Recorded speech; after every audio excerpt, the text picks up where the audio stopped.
আসসালামু আলাইকুম রহমতুল্লাহি ওবারাকাতুহ। সম্মানিত ভিউয়ার্স, সকলে কেমন আছেন?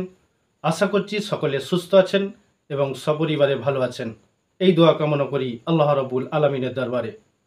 আপনার ছাদে, আপনার বাড়ির চালে পেঁচা বসেছে, সে লক্ষ্মী পেঁচাই হোক আর হুদুম পেঁচাই হোক, পেঁচা উড়ে এসে বসেছে আপনার বাড়ির ছাদের উপরে।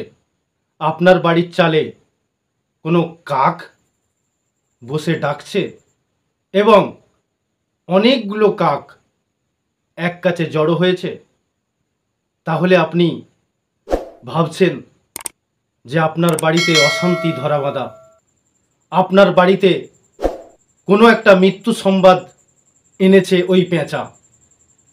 আপনার বাড়িতে বাড়ির কোনো একজন অসুস্থ হতে পারে, এটাই কি পেঁচা বসার লক্ষণ? সম্মানিত ভিউয়ার্স, এইসব রীতিনীতি, এইসব খারাপ ধারণা একজন মুসলিম হলে এগুলো কিন্তু আপনাকে অ্যাভয়েড করতেই হবে। আপনি যদি একজন মুসলিম হন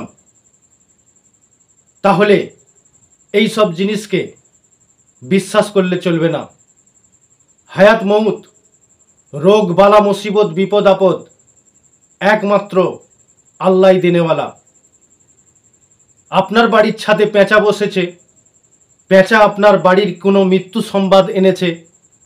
কাক বসেছে, কাক আপনার বাড়ির কোনো একজন অসুস্থ হবে সেই সংবাদ এনেছে। এই সব কথা আপনার মধ্যে আসে কি করে? আপনি তো একজন মুসলিম। এই সব রীতি রেশমি রিওয়াজে আপনার আমার বিশ্বাস থাকলে চলবে না।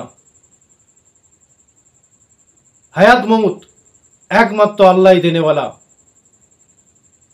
পেঁচা একটা মখলুক, উনিও আল্লাহর সৃষ্টি।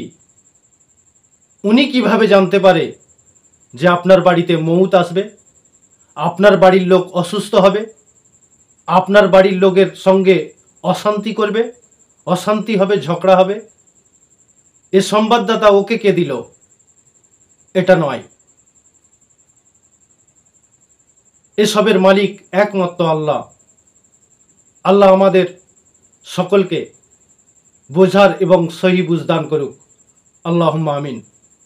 এইসব রীতিনীতি থেকে আমরা দূরে সরে থাকবো ইনশাআল্লাহ। এসবের উপর বিশ্বাস করবেন না। আবার অনেক সময় বলতে শোনা যায়, আপনার বাড়ির ছাদে, আপনার বাড়ির চালে কোনো একটা পেঁচা উড়ে এসে বসেছে, তাহলে এর প্রতিকার কি আছে? এর প্রতিকার আছে, রাত্রিরে 12টার পরে উঠে ওই ছাদেতে উঠে আপনি 3বার হাতালি মারবেন। এতে করে নাকি ওই পেঁচা বসার কুলক্ষণ দূর হয়ে যায়। এইসব কাল্পনিক অবাস্তব কথাবার্তা, এইসব কথাবার্তার কোনো ভিত্তি হয় না। তাই আপনার আমার উচিত এইসব কথাবার্তায়, এইসবের উপর বিশ্বাস রাখাটা একেবারেই চলবে না। সম্মানিত ভিউয়ার্স, আজকের মতো এতটুকুই। পরবর্তীতে আবারও আসবো সুন্দর একটা ভিডিও নিয়ে। আসসালামু আলাইকুম ওয়া রাহমাতুল্লাহি ওয়া বারাকাতুহু।